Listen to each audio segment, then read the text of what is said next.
Myself, Loveleen Kaur, Assistant Professor in Khalsa College of Engineering and Technology, Amritsar. Today I am going to discuss a topic that is based on the computer networks. That is the second chapter, network models.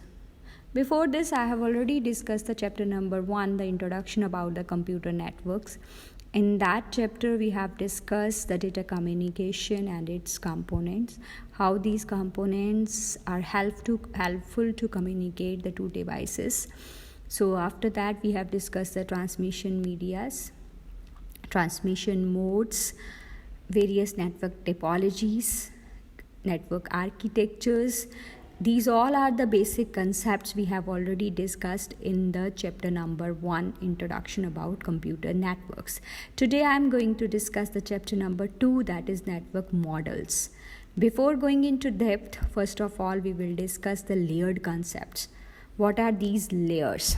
So, network architecture refers to the set of layers and protocols used in the network. So networks are organized as a stack of different layers or levels. So these layers are usually built upon the other.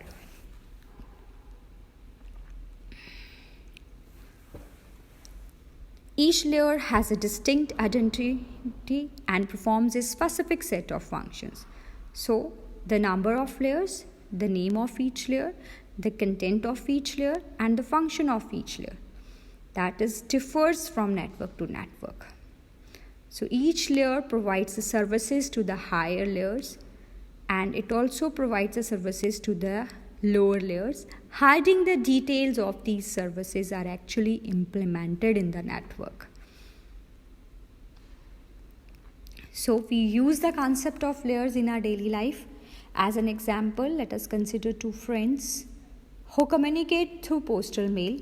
The process of sending a letter to a friend would be complex if there were no services available from the post office. So these are the tasks that involved in sending a letter, as you see in this diagram. So total we have 3 layers concept: lower layers, middle layers, and high layers. The communication is divided into these 3 layers: lower layers, middle layers, and higher layers. So at the sender side, if we talk about, and we will first describe the activities that takes place at the sender side. So what are these activities? So at the higher layer, the sender writes the letter, insert the letter in an envelope, writes the sender and receiver addresses, and drops the letter in a mailbox. At the middle layer, as you see in this diagram, the letter is picked up by a letter courier and delivered to the post office. At the lower layer, the letter is sorted at the post office. A courier transports the letter. On the way, you can say at the transmission process, this letter will be transported by train, truck, aeroplane, boat, or any vehicle, or the combination of all these transported vehicles. So at the receiver side, the same process will follow. So at the lower layer, as you see, the courier transports the letter to the post office. At the middle layer, the letter is sorted and delivered to the receiver's mailbox. At the higher layer, the receiver picks up the letter, open the envelopes, and read that letter. So this process is the postal system process. So according to our analysis, there are 3 different activities at the sender side and another 3 activities at the receiver side. So the task of transporting the letter between the sender and the receiver is done by the courier. Something that is not obvious immediately is that the task must be done in the order given in the hierarchy. So at the sender side, the letter must be written and dropped in the mailbox. And at the receiver side, the letter must be dropped in the receiver's mailbox before being picked up and read by the receiver. So if we talk about the services, So each layer at the sender side uses the services of the layer immediately below it. So we have already told this thing. The layers performs the services and it provides the services to the lower layer, and also it provides the services to the higher layer.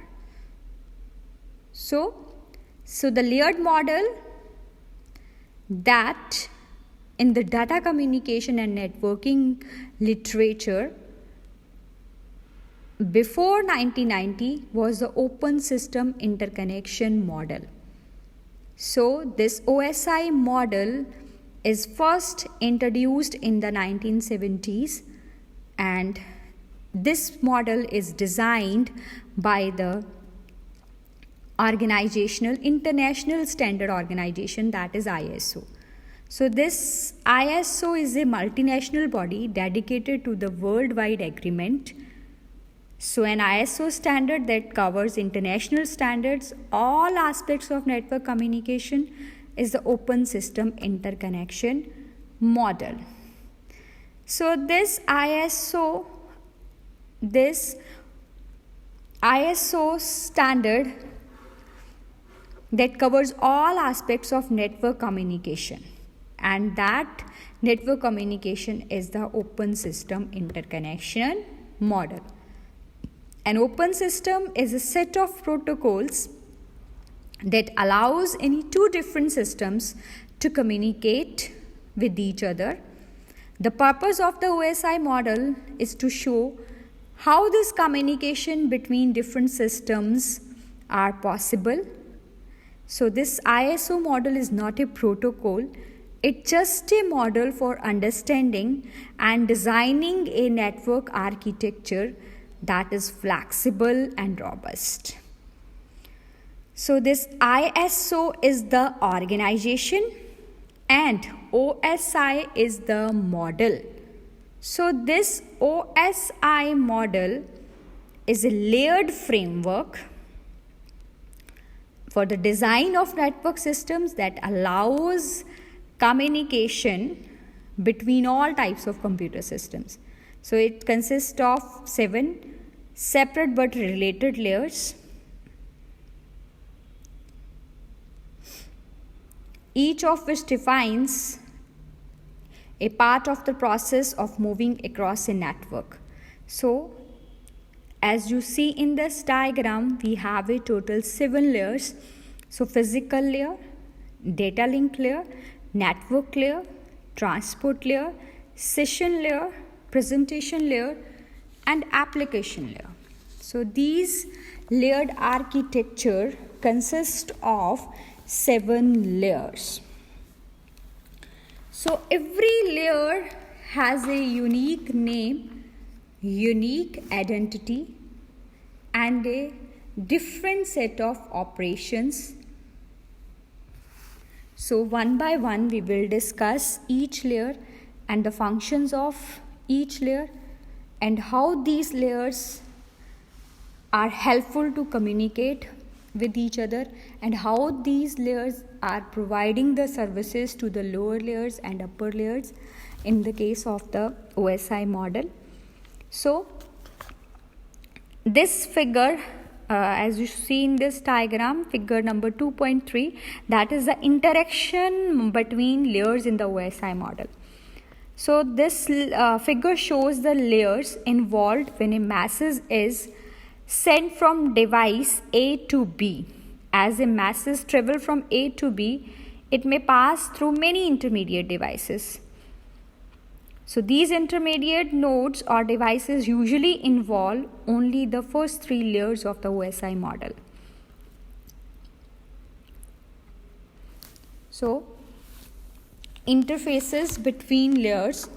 So the passing of the data and the network information down through the layers of the sending device and back up through the layers of the receiving device is made possible by an interface between each pair of adjacent layers.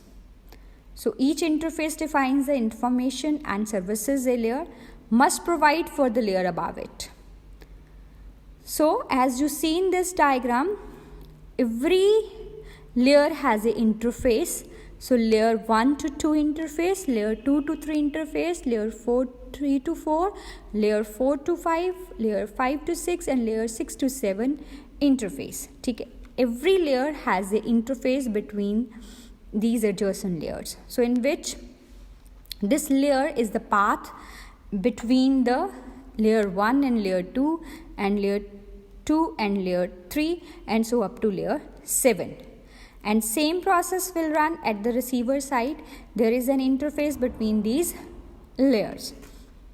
So the organization of the layers, the 7 layers can be thought of as belonging to 3 subgroups: layers 1, 2 and 3, physical, data link and network layer. Are the network support layers? These 3 layers are the network support layers: physical, data and network. These layers deal with the physical aspects of moving data from one device to another. For example, such type of electrical specifications, physical connections, physical addressing, transport timings, and reliability systems. So these 3 layers are basically network support layers. So layers 5, 6 and 7, session, presentation and application, can be thought as the user support layers. So layer 4, that is the transport layers, links between these 2 subgroups: layer 1, 2 and 3 and layer 5, 6 and 7. These are 2 groups and this transport layer links these 2 groups with each other. So the upper OSI layers are almost always implemented in software and the lower layers are the combination of hardware and software. So as you see in this diagram, layer 1, 2, 3, that is mostly based on the software and hardware, and the layer 5th, 6th and 7th is totally based on the software system. So this is the interaction between the layers in the OSI model, and as you see in this diagram, there is a dotted line between the layers at the sender and the receiver side. There's peer-to-peer protocols, and every layer has a different set of protocols, and these protocols will helps to maintain the link between the 2 devices, and this is the actually software agreement between the 2 devices, how they will exchange the data from one device to another device. With the help of these set of protocols, these 2 devices will communicate with each other, and then after that they will transfer the data from one process to another process. So for now we will move further. So now this is the second diagram, that exchange using the OSI model. As you see in this diagram number 2.4, which gives an overall view of the OSI layers.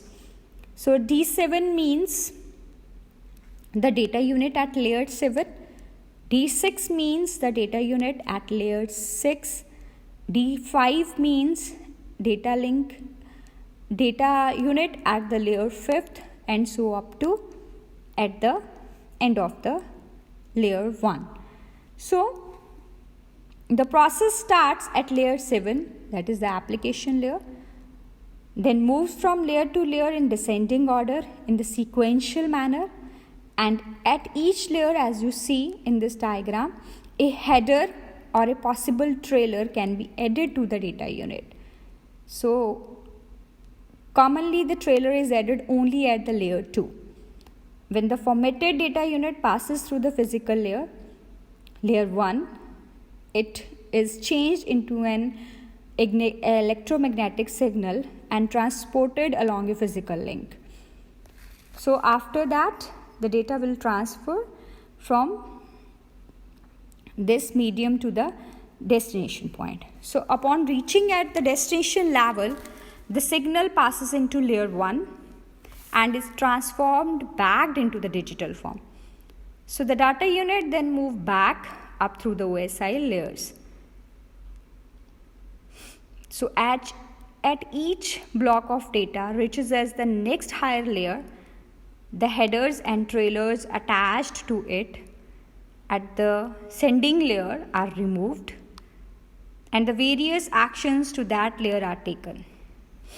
So when it reaches at the layer 7, the message is again in the form of appropriate to the application and is made available for the receiver.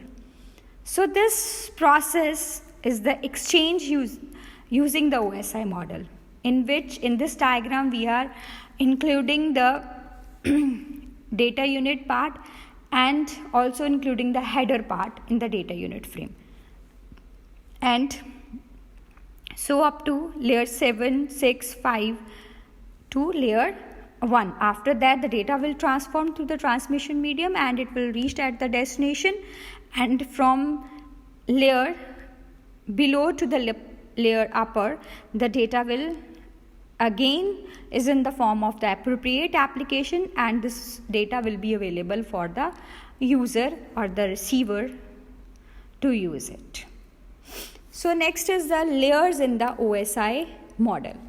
So in this section we briefly discuss the function of each layer in the OSI model. So OSI layers are application, presentation, session, transport, network, data link layer and physical layer.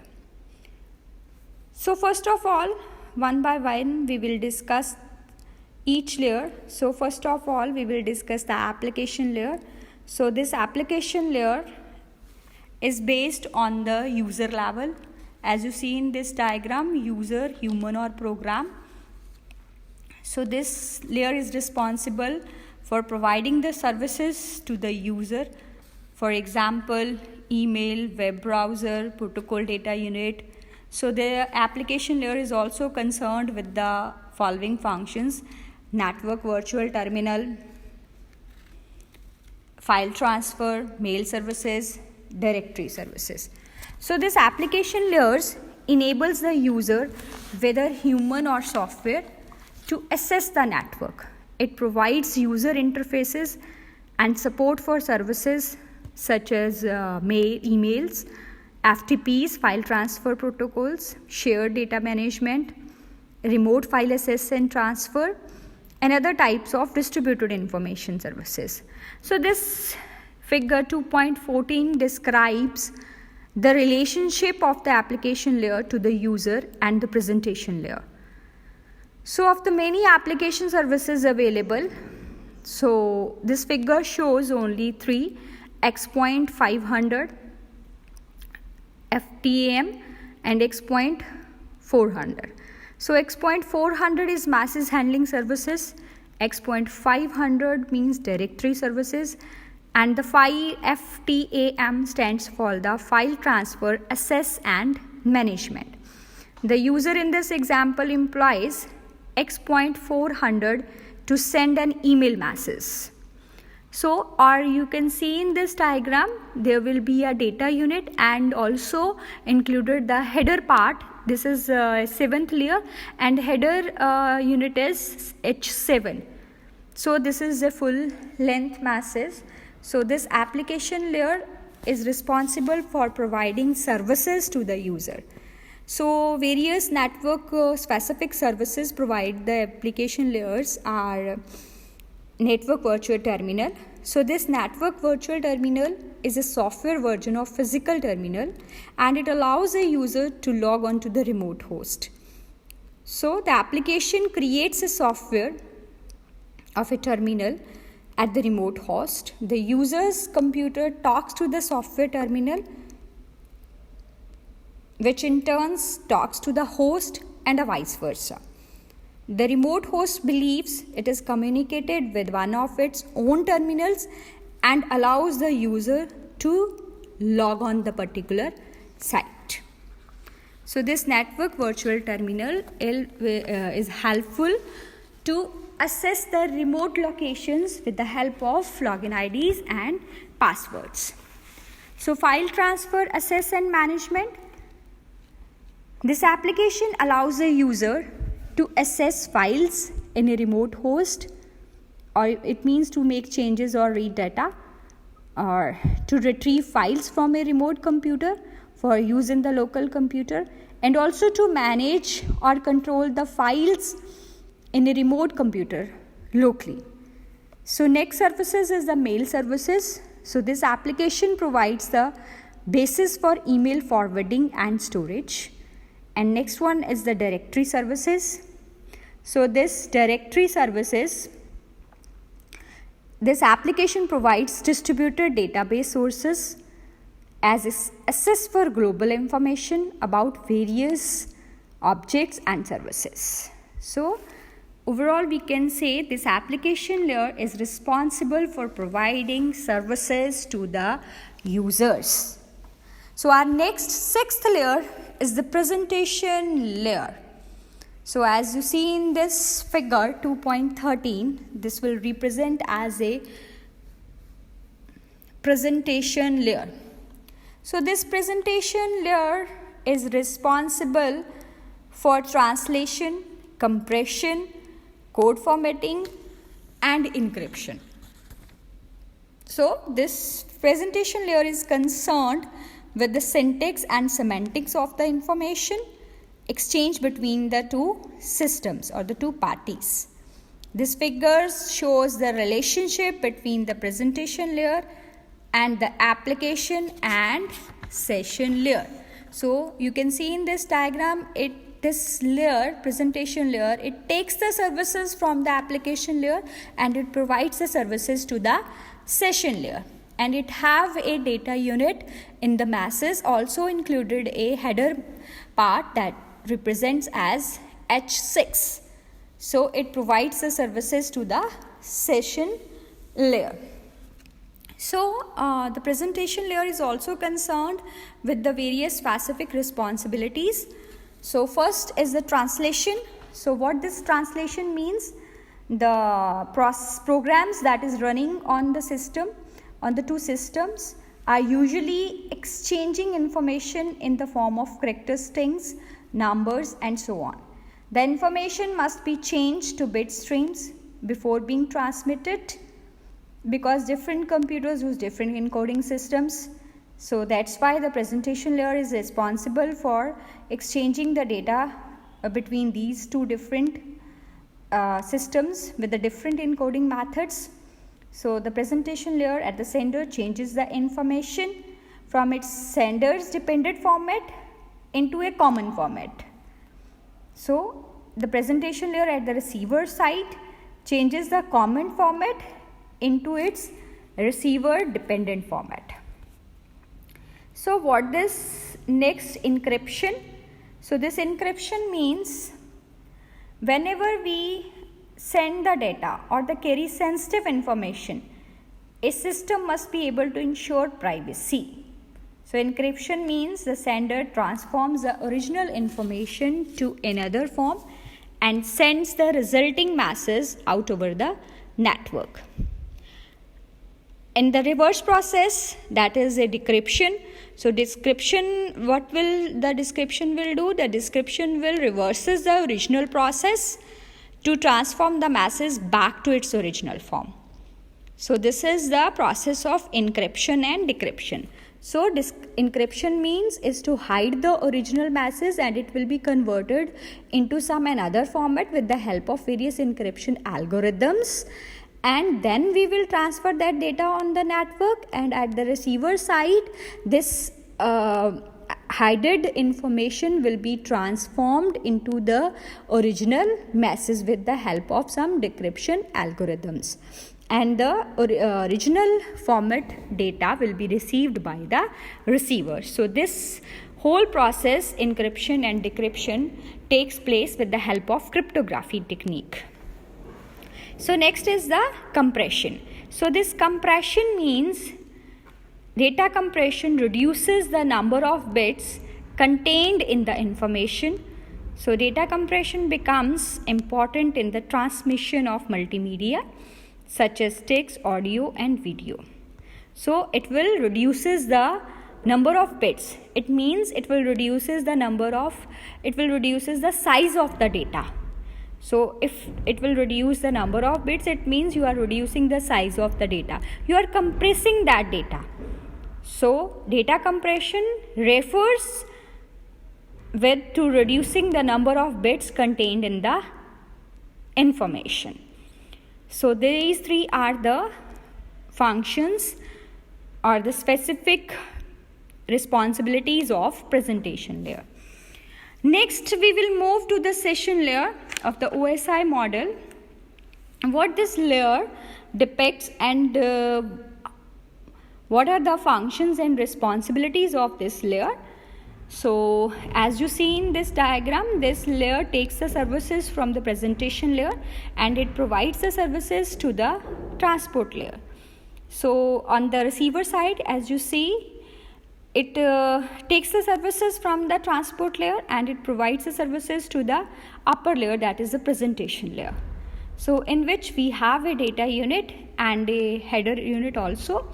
So this H5 indicates the fifth layer, header, session layer header part, that is H5, and same at the receiver side, H5 indicate the header of the data unit H5. So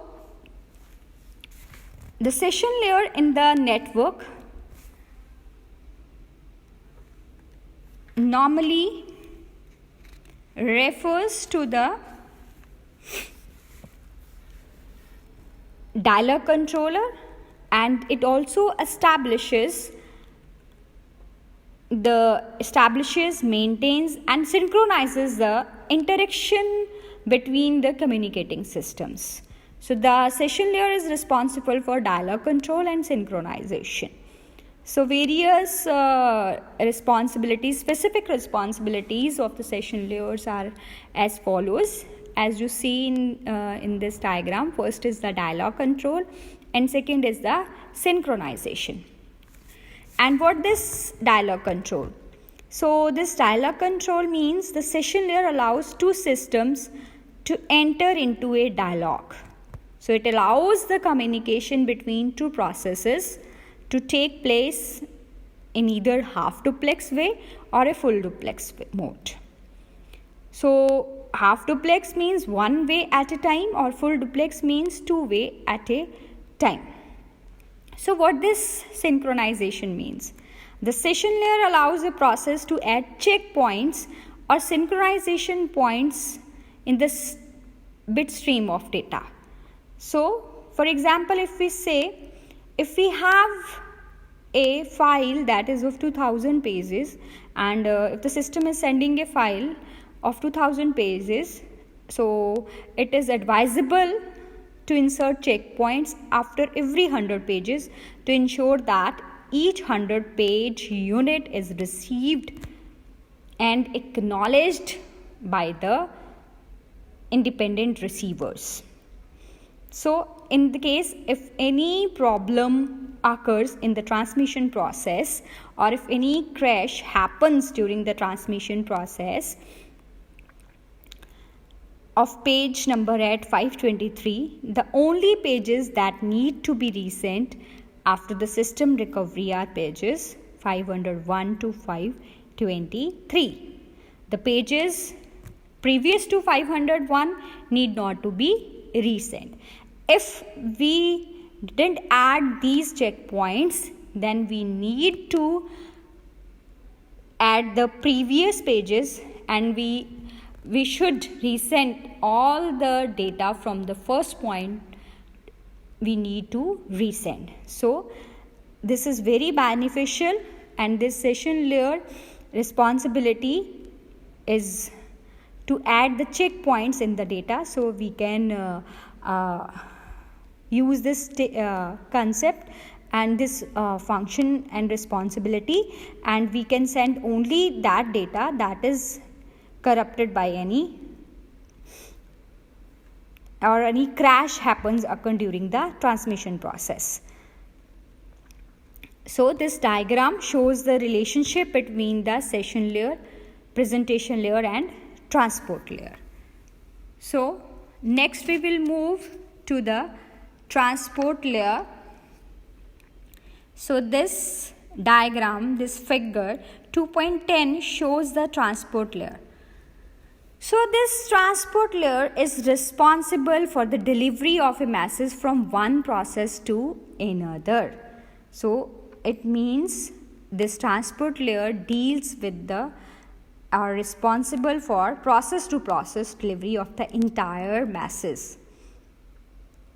So where a process is an application program running on the particular machine, so whereas the network layer oversees source to destination delivery of individual packets, so it does not recognize any relationship between those packets.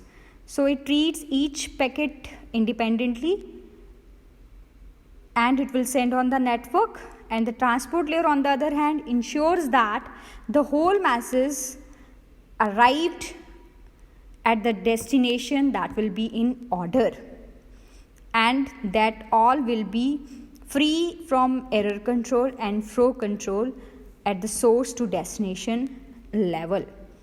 So this diagram 2.10 shows the relationship between the session layer, transport layer and network layer. So as you see in this diagram, this transport layer have a data unit part and also includes a header part also. So H4 indicate the layer 4th transport layer. As we know, we have already discussed this thing. This transport layer is the linker between the lower 3 layers and the upper 3 layers. This is very helpful to link the lower 3 layers and the upper layer 3. So it acts as an interface between these lower layers and the upper layers. So the transport layer is responsible for the delivery of a message from one process to another process. So process means the various application programs are running on the particular machines. So first specific responsibility of the transport layer is the service point addressing. So this service point addressing means where computers have several programs that are running at the particular machine at the same time. So for this reason, source to destination delivery means delivery not only from one computer to another computer. It also delivers the data from a specific process on one computer to the specific process or the running program on the another computer. So the transport layer header must therefore include a type of address that is called as service point address, or you can say port address, so that the network layer gets each packet to the correct computer. The transport layer gets the entire message to the correct process on that computer. So this means the network layer is responsible for transferring the data from one computer to another computer, and the transport layer on the other side is responsible for delivering the data or a message from one correct process to the another correct process that is running on the another computer. So this is the transport layer service point addressing. So in this case, we need a service point addressing or the port addressing. So next is the segmentation and reassembly.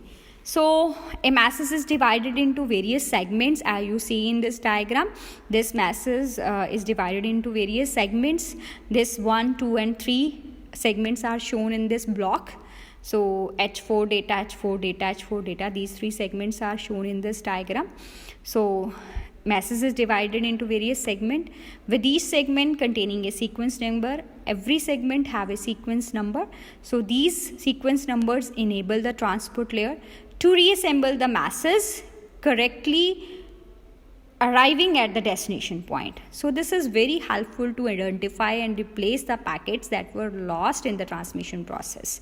So this sequence number will be very helpful for transferring the data from one point to another point, and when this data will be received by the receiver, this will be reassembled with the help of these sequence number. So this will be very helpful to find out the lost packets in the transmission process. So next is that connection control.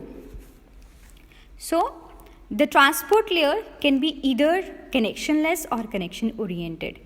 So I have already discussed in the chapter number 1 in the introduction of computer networks what are the service oriented and connection, what are the connectionless and connection oriented techniques. So in connectionless, transport layer treats each segment as an independent packet and it delivers to the transport layer at the destination machine. So a connection oriented transport layer makes a connection with the transport layer at the destination machine first before delivering the packets. So after all the data are transmitted, the connection will be terminated. So in this case, connection control, so the connection can be of any type, whether it is connection oriented or connectionless. So in the case of connection less technique, every packet will be treated as independent packet on the network and it will be reached at the destination independently and it will be received by the receiver with the help of the sequence number, what we have already discussed in segmentation and reassembly. So in the connection oriented process, the connection will be already established before transmitting the data on the packets, and after all the data are transferred or transmitted, the connection will be terminated. So next is the flow control. What this flow control depicts? Like the data link layer, transport layer is responsible for flow control. So however, flow control at this layer is performed end to end rather than across a single layer. So like the data link layer means, so this flow control is also is the responsibility of data link layer. So this flow control controls the flow at the data in the data transmission process. So flow means when the sender's capacity is more than the receiver's capacity. So receiver is not as much as faster to receive the messages whatever the sender is sending the data at which speed. So this will create a problem in the network. So this will create a collision on the network and so many flow on the network. So with this flow created in the network by the sender side, that is sending too much data on the network and receiver's capacity is not as much as to receive such flow. So to handle such type of flow, we have various flow control mechanism that is also we will also discuss in the data link layer. So data link layer and the transport layer both have these two same functions, flow control and error control. So what is this error control means is to detect the various errors in the network. So same as like the data link layer, the transport layer is also responsible for error control. So this error control is at this layer is performed process to process rather than across a single layer. So this flow control and error control mechanism is being done at the transport layer is from process to process. And the flow control and error control mechanisms are done at the data link layers from one single link to the next another link and to the next another link. So in the case of transport layer, the sending transport layer makes sure that the entire message arrives at the receiving transport layer without any error or without any duplicate or any damage or any loss of data. So this error correction is usually achieved through the retransmission process policy. So if the error has been detected on the process side, so simply the retransmission policy will be occur and this message will be delivered again on the network. So this next diagram, it shows the reliable process to process delivery of a message.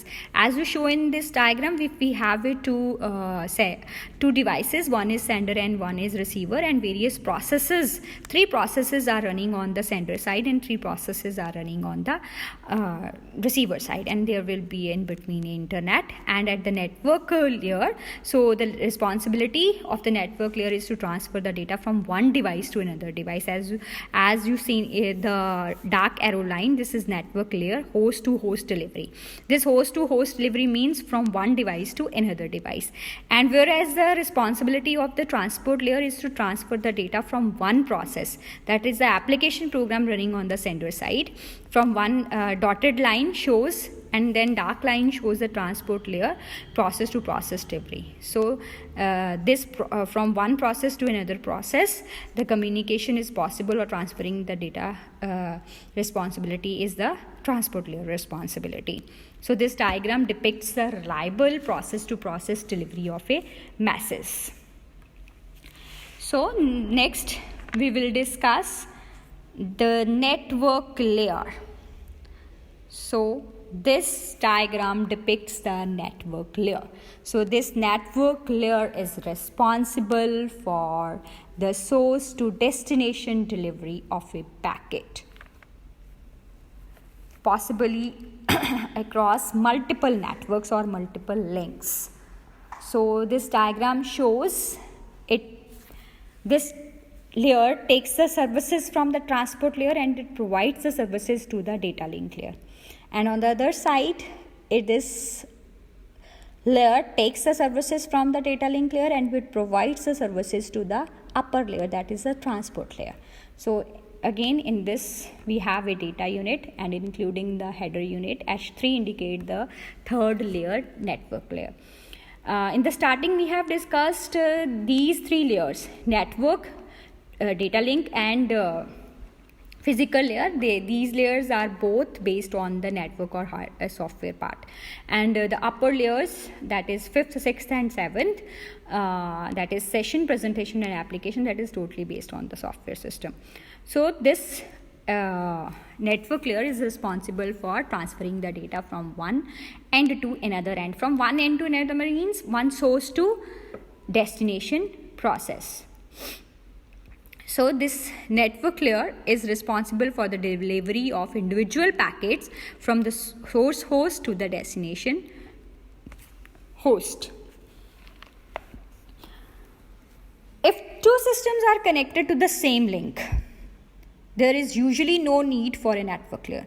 However, if the 2 systems are attached to different links with connecting devices between the networks, then there is a need for the network layer to accomplish source to destination delivery. So this diagram 2.8 shows the relationship between the network layer to the data link layer and the transport layer. So various other responsibilities are also there. So network layer is responsible for or concerned with the following set of functions. So first is the logical addressing. So the physical addressing implemented by the data link layer handles the addressing problem locally. If a packet passes the network boundary, we need another addressing system to help to distinguish the source and destination systems. Then at that time we need a logical addressing. So the network layer adds a header, as you see in this diagram H3, this is a header part. So this network layer adds a header to the packet. So in the packet we have a data unit and header part. Coming from the upper layer, so it includes the logical address of the sender and receiver. So this packet will indicate the source and the receiver destination address in the header part of the packet. So next is the function of next layer, that is routing, network layer. Routing. So this routing means is to route the packets from source to destination. So when the independent networks or links are connected to create an internetwork. This means network of networks, or you can say a large network.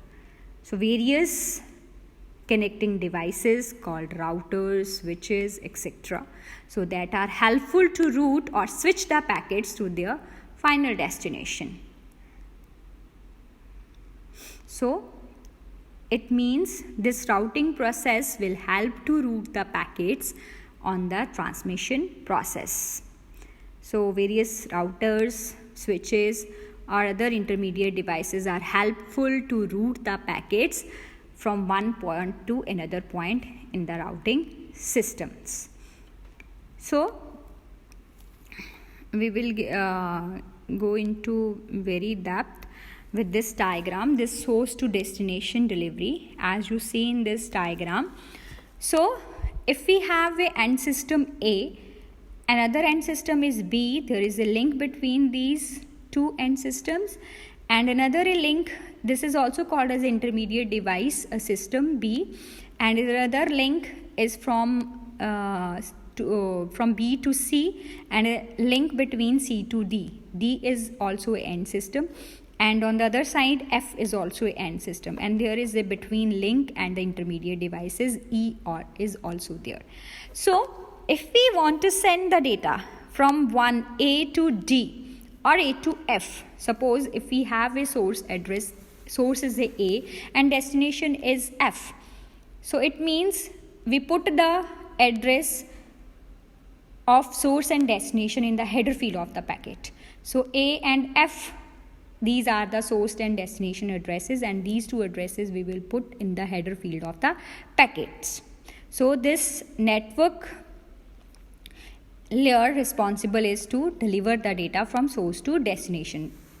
At the last line, you can see in this diagram from source to destination delivery, there is a dark arrow line, and this shows the network layer responsibility. So upper layers shows the responsibility of data link layer.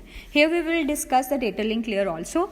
So this diagram will depict the difference between network layer and the data link layer. So the data link layer responsibility is from to send the data from A to B.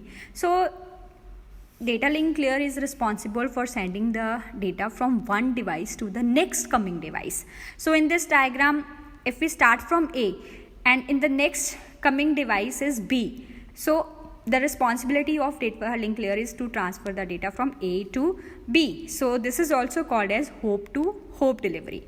And if we choose the path according to the destination F from B to E to F, so then it means there is a source address is B and another destination address is E. In that case of data link layer, means next coming device is E.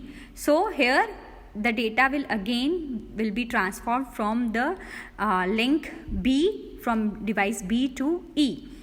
So this is also a hope to hope delivery, is to deliver the data from one device to the next coming device. Here the device is E, act as a source, and the destination is F in the case of data link layer. So that means the responsibility of data link layer is to transfer the data from E to F.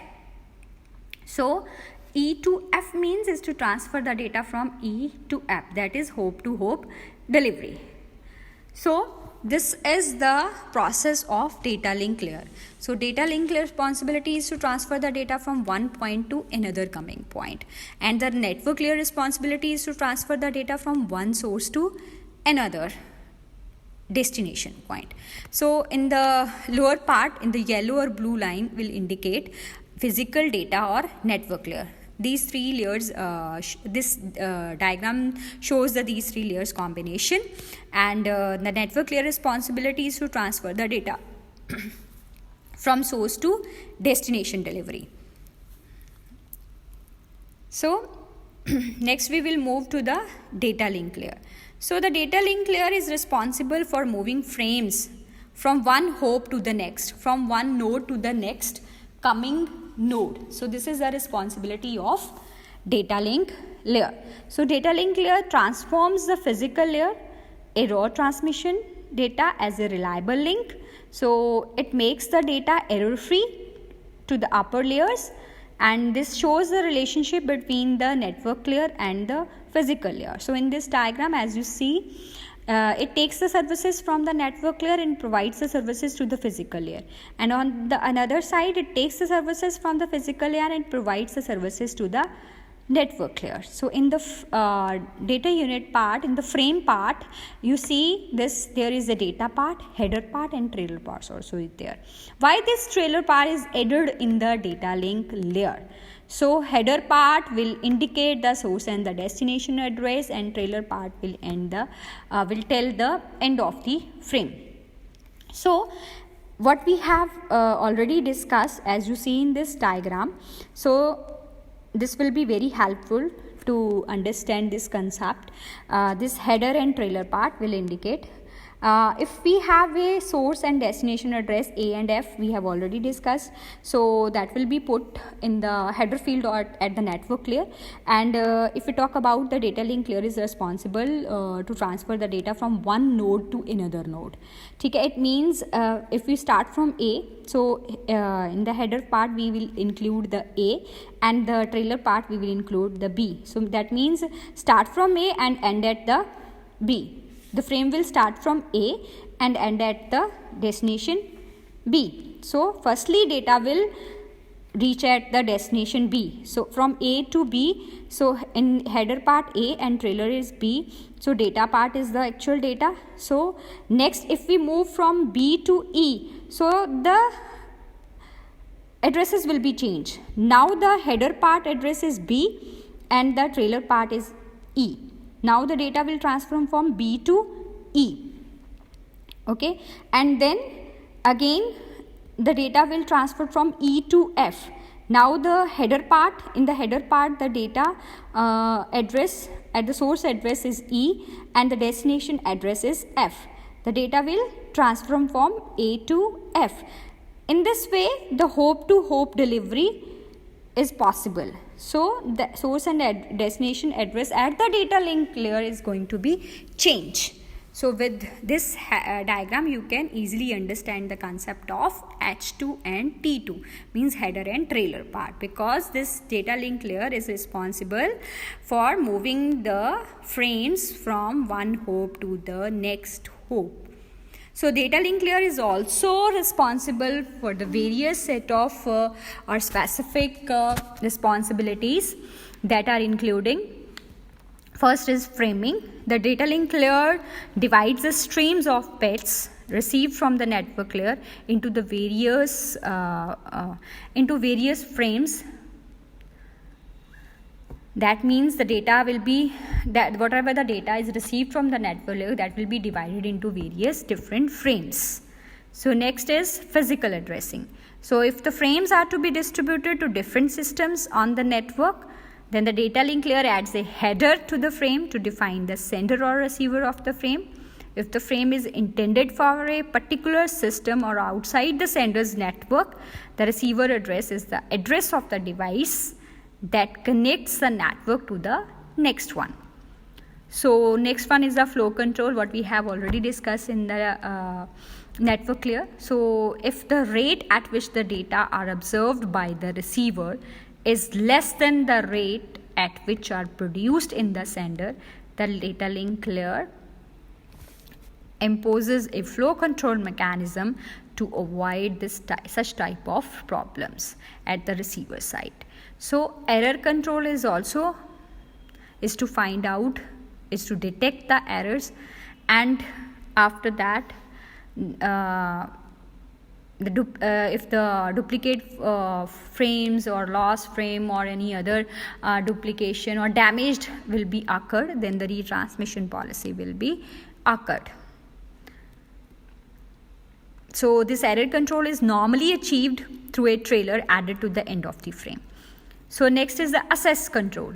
So what this access control depicts, so this when two or more devices are connected to the same link, then data link layer protocols are needed to determine which device has control over the link at any given time, means which device will transmit the data on the channel at which time. So this is the whole responsibility, that is how to assess the control of the channel.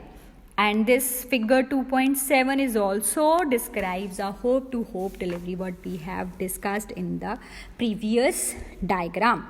So in the previous diagram, as you see, we have a total 3 layers: physical, data and network layer combination.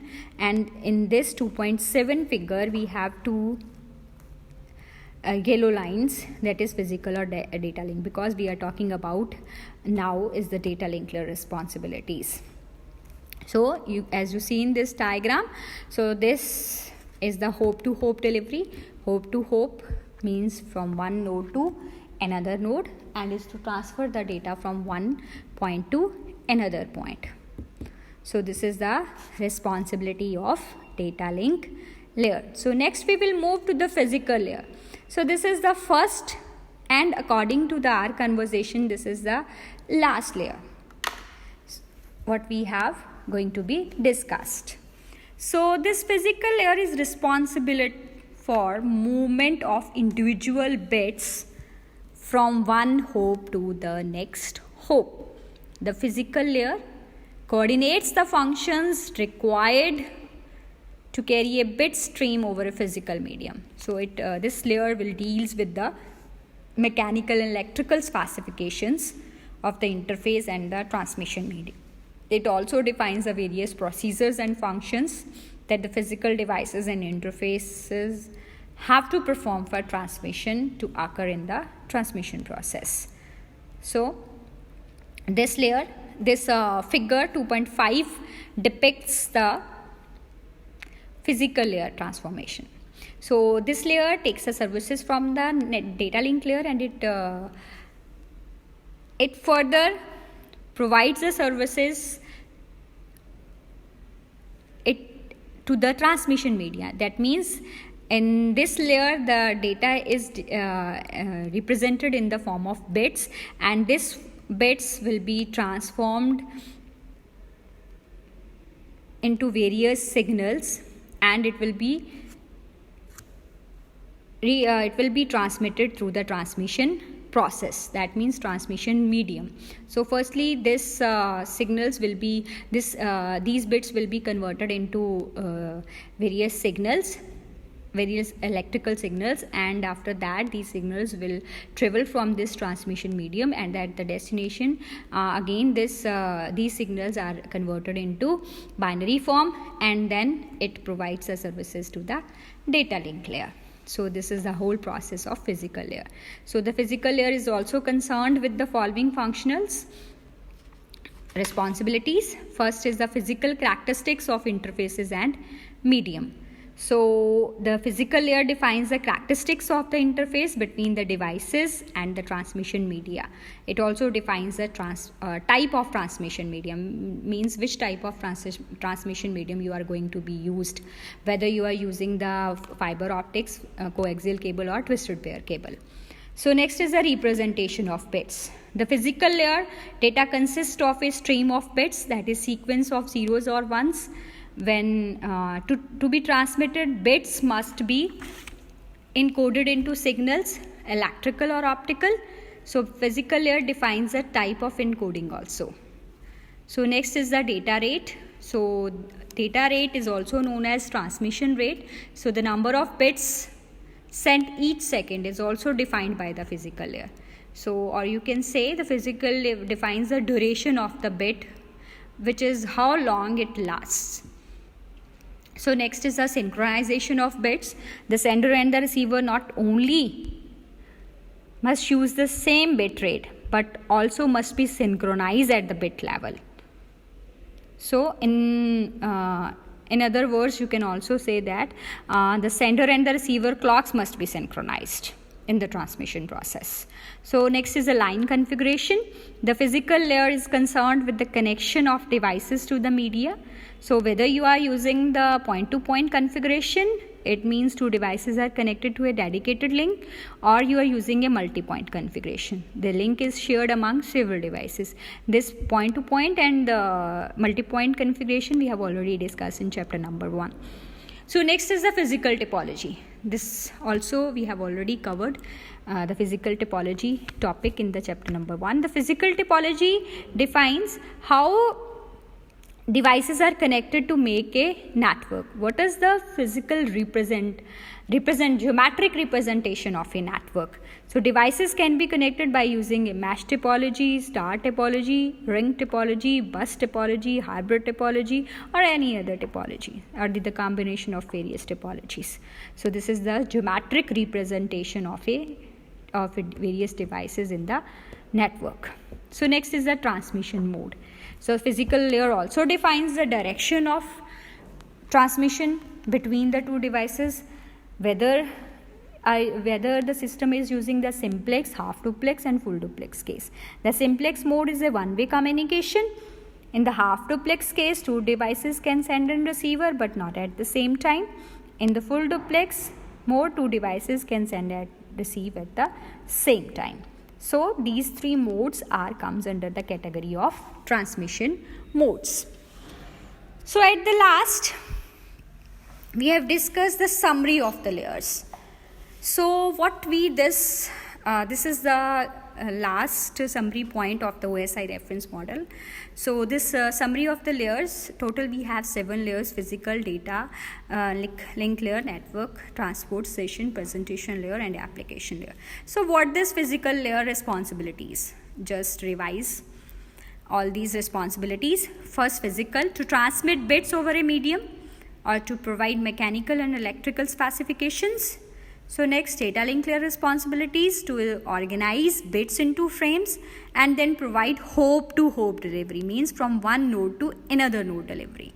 So in the network layer responsibilities, to move packets from source to destination or to provide inter-networking system.